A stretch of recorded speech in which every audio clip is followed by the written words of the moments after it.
To put it simply, the zombie storyline from origins to revelations is a loop, a never-ending cycle. What if that unbreakable cycle was broken? Welcome to the Black Ops 4 entire BO4 Zombies storyline, explained, put into my own words, simply for you to understand. First of all, here's a representation of that cycle, that paradox. This cycle we experience and play through Black Ops 2 and 3 Zombies. During the cycle, in between the map Zetsebo and Gorod Krovi, Richtofen and the gang, the Primus group, travel to Alcatraz Island to get blood vials that have blood of the Mob of the Dead crew. Why do we do this? Well, Richtofen has read in this special alien book that he will die. The book is called The Chronorium, and it tells you everything, the past, present and future. So, like anyone, Richtofen understandably is scared to die. The blood vials exist to make sure that he doesn't die. Instead, he is stuck with the group in this endless cycle. It's his only choice, to live through the cycle, the tragic events, over and over again for eternity, or die. Alright, that's fine and dandy, but that's what happens in the cycle. What about when that cycle breaks? And why does the cycle break? So I have two answers very quickly for why the cycle might break. Number one is Mob of the Dead. Mob of the Dead is its own little cycle, but it's also part of a big cycle. And the Easter egg has two different endings. When the weasel kills the other mobsters, it literally tells you the cycle is broken. So that's one idea, is when that just happens to happen, that 1 in a million chance of the weasel winning and breaking the cycle, that breaks not only the Mob of the Dead cycle, but the overall cycle. The other theory might have something to do with Richtofen winning the transit maps, Richtofen's endgame, but I like the Mob of the Dead theory more. So, in Black Ops 4, the trip to Alcatraz, which should be a very quick in and out, goes wrong, very wrong. During Primus's trip, the paradox of the loop, the cycle, is broken once and for all, changing the events of the future. This is why the Chronorium pages change in the intro. You son of a bitch! Now Primus are stuck in this hellscape created by the Shadow Man, an alien Apophicon creature guy, with the help of the Warden Brutus, who is manipulated by the Shadow Man. We also learn that this is the origin behind the original Mob of the Dead, creating this hell on earth cycle at Alcatraz Island. The ambush targeting Richtofen is finally set. The only way for our heroes to escape this trap is using blood of the dead. Richtofen's blood. You see, after all the time travel and dimension travel, Richtofen's blood has become this very powerful substance. It is imbued with ethereal energy. Whatever that means, it's basically the only thing that can be used to escape. Richtofen, I'm sorry, but we need all your blood, and without your blood you can't live. With help from the Mob of the Dead crew's ghosts or spirits, we overcome the Shadow Man's pawn, Brutus. And then Richtofen does what must be done. While at the same time, another Richtofen from the Great War or something steps out of a freezer with this red crystal or orange crystal and overcomes all the zombies or something. It's as of right now it's hard to explain what exactly that is. Oh, did I forget to mention the transit crew known as Victus are being frozen at Alcatraz? In short, Richtofen put them there because they are needed later down the line. The Chronorium, the book that tells you everything, told Richtofen that no matter what, it would catch up to him and he would die, and no matter how hard he tried, it caught up to him. Now the Chronorium is Nikolai's to read. Nikolai is essentially the new leader of the group. Why? Because he still has his soul. We have not gone through the cycle and gone to the map Gorod Krovi to collect his soul. Because he still has his soul, he is much needed for the fight against the main villain, the main bad guy, Dr. Monty. Then we escape and go through the portals to meet some very, very special friends. In between Shangri-La and Moon, the original crew known as Ultimus is teleported on accident to the Pentagon. This is classified.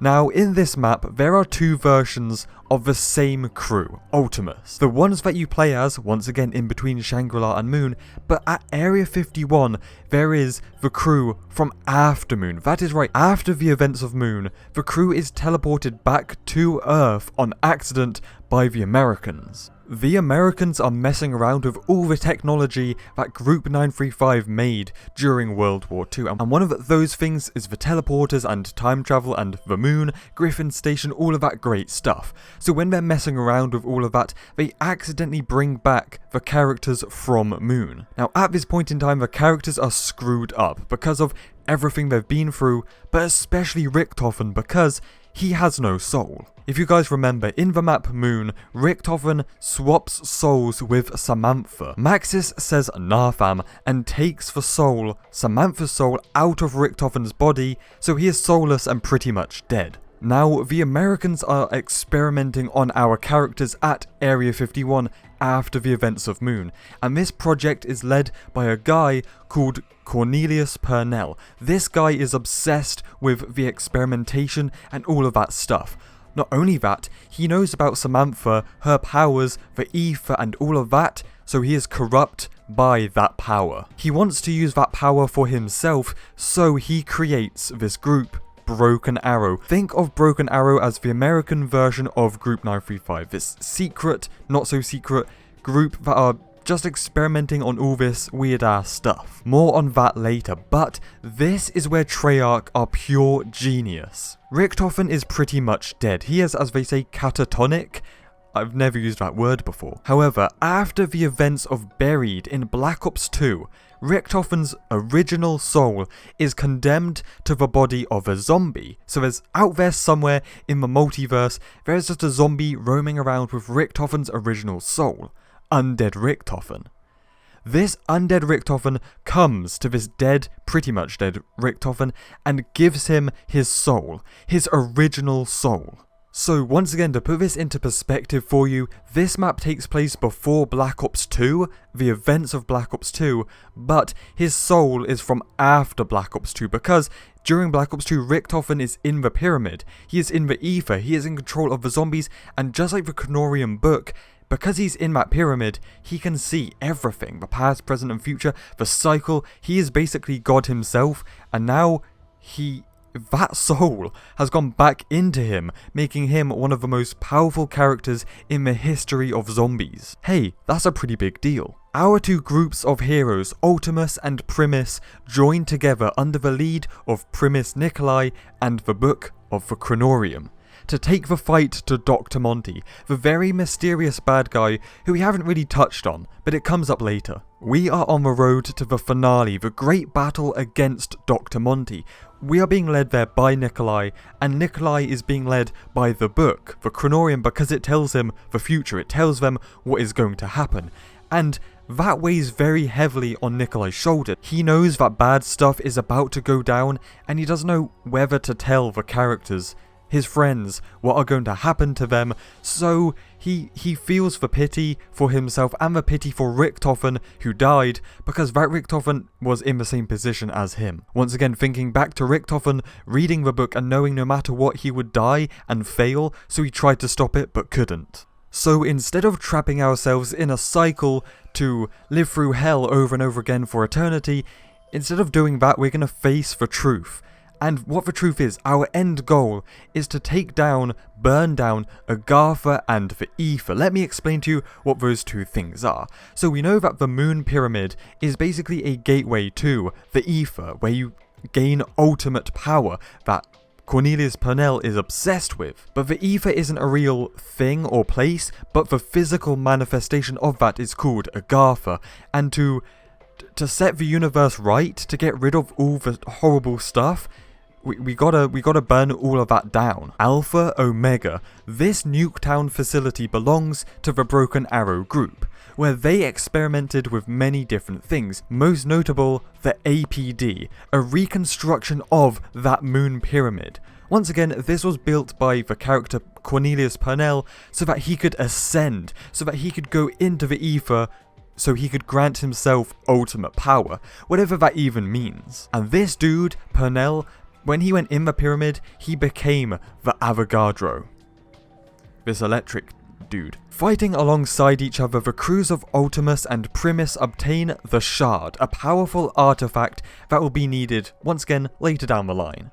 after realizing that the crew are working against him, our villain, Dr. Monty, freaks out and kills Dr. Maxis. But not before Dr. Maxis could save the innocent souls of some of the characters. Dr. Monty acts this way. He goes absolutely crazy and is a villain because, to end the story, we must destroy the Ether and Agatha. But that would lead to Dr. Monty losing his power, and obviously he doesn't want to lose his power and die. So he's evil. The innocent soul of Samantha becomes a mad lad because she just witnessed Maxis, her dad, get straight up eaten by Dr. Monty. And I said the innocent soul, but by the looks of things, she's not so clean. She still has power from when she was in the Ether. She still has all this magical stuff that she can do, but luckily she's now on our side. During Alpha Omega, Cornelius Purnell, or as he now calls himself, the Avogadro, that's some kind of weird power trip. You know, he's just an electric man now, for some reason. After we defeat him, he's not gone forever because we sent him to another Broken Arrow facility, the Hanford site. We send him to transit. Now it is time for the transit crew Victus to escape Alcatraz Island thanks to the original Richthofen. They escape through a portal. They arrive at a Siberian facility belonging to Group 935. Their goal, their objective, is to build the Agarthan device, whatever that is. Slightest inkling as to what an Agarthan device is. He didn't say you had to know what it was, Martin.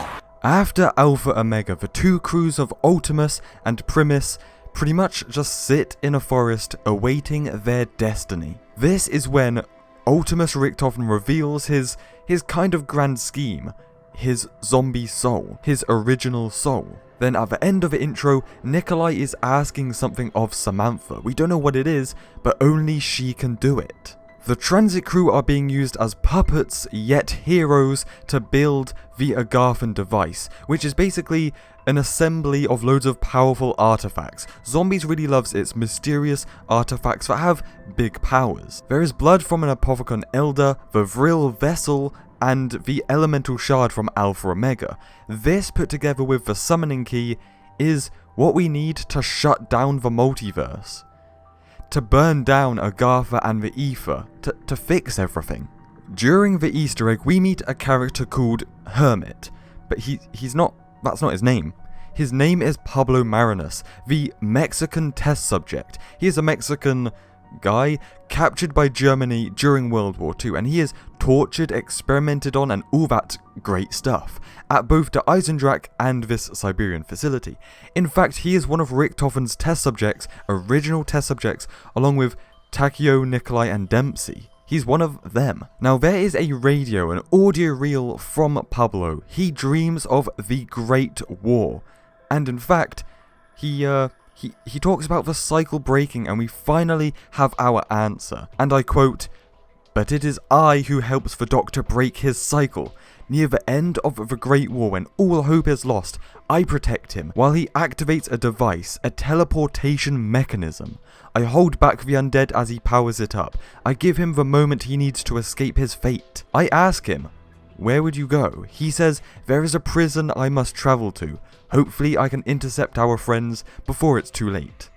I'm sorry lads, I'm not going to do a Richthofen impression. There you have it. That is how and why the cycle breaks in Blood of the Dead. Pablo helps Richthofen escape the Great War and time travel into the cycle, but that breaks the cycle. To put it simply, Richthofen teleports from the Great War back into the cycle, but that doesn't normally happen in the cycle, so it breaks the cycle. He changes the history. The Richthofen that comes out of the freezer in the Blood of the Dead ending is that Richthofen coming from the Great War. However, the cycle breaks beforehand, because the cycle breaks as soon as Blood of the Dead starts in the intro. And I think it breaks and the Chronorium pages change before Richthofen arrives, because Pablo saving Richthofen and allowing him the time to escape is what changes things. There's another radio about the Great War talking between Pablo and Richthofen, where they kind of say that Dr. Monty is not inherently evil. Our villain is not necessarily a bad guy. He's just trying to save his own ass in the way he knows how, by keeping everyone in a cycle. But now that is going to change. With the Agarthan device built, there's nothing left to do. We are at the end of the road. While celebrating, the characters are drinking what they probably don't know is poison. Why? Because they must go. With the universe being cleaned, they are one of the things that has caused damage and needs to go. Damn, Dempsey looks like he's drunk poison. A very clueless and lost transit crew are asking what is going on, not knowing the consequences of their actions. It is time for Nikolai to do the deed and destroy the multiverse. It is time, Richtofen. The multiverse must come to an end. The paradox must be resolved. At least, it will be quick.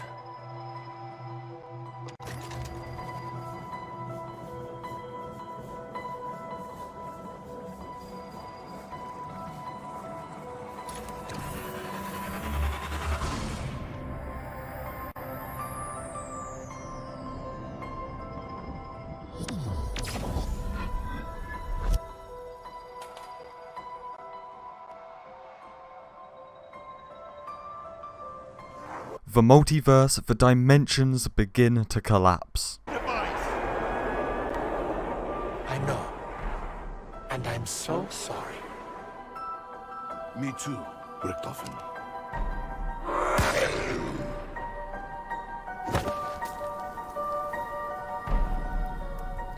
We fought for what we wanted.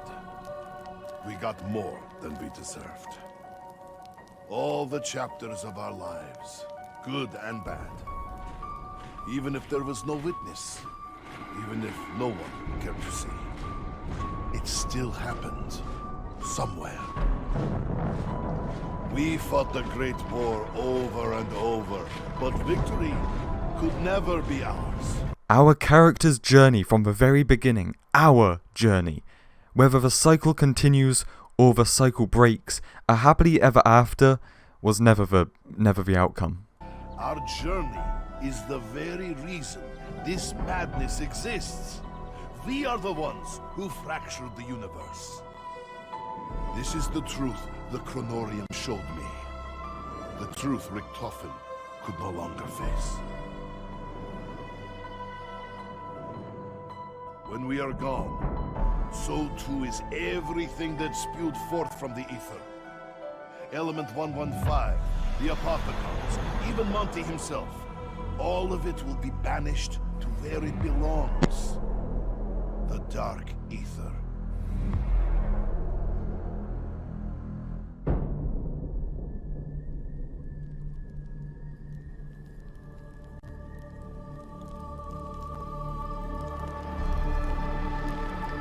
Our heroes are dead. Their journeys, their experiments, their very existence caused a lot of what happened. Like everything else, 115, the Apothecons, everything that corrupted the universe, they too must be banished.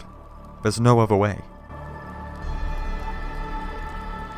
But for all the pain and torment we have endured together, as we leave this life behind, it is my hope that you know one thing beyond any doubt.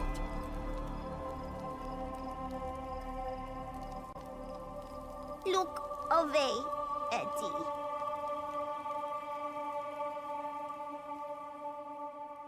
The innocent of Samantha and Eddie walk into the last, singular world, free of corruption, their better tomorrow. Treyarch, thank you. You are more than just my allies.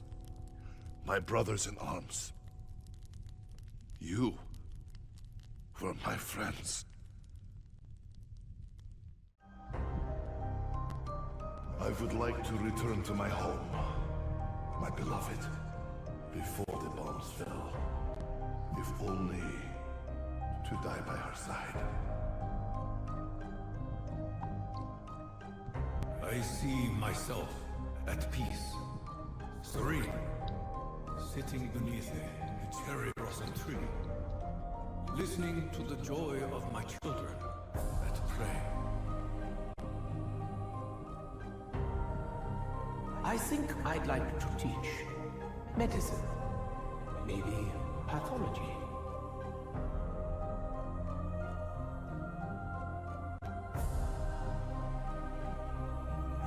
think about it, the more I think I'd be a darn good DI. Get those kids toughened up.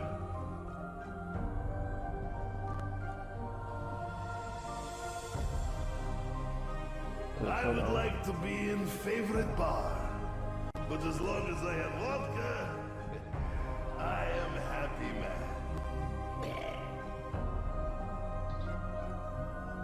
I would like to know for sure that I brought honor to my ancestors. And the Emperor. I should probably try to relax. Take up a hobby. Maybe I could open my own morgue. Let me think about it. Wherever I go, you know I'll be kicking ass.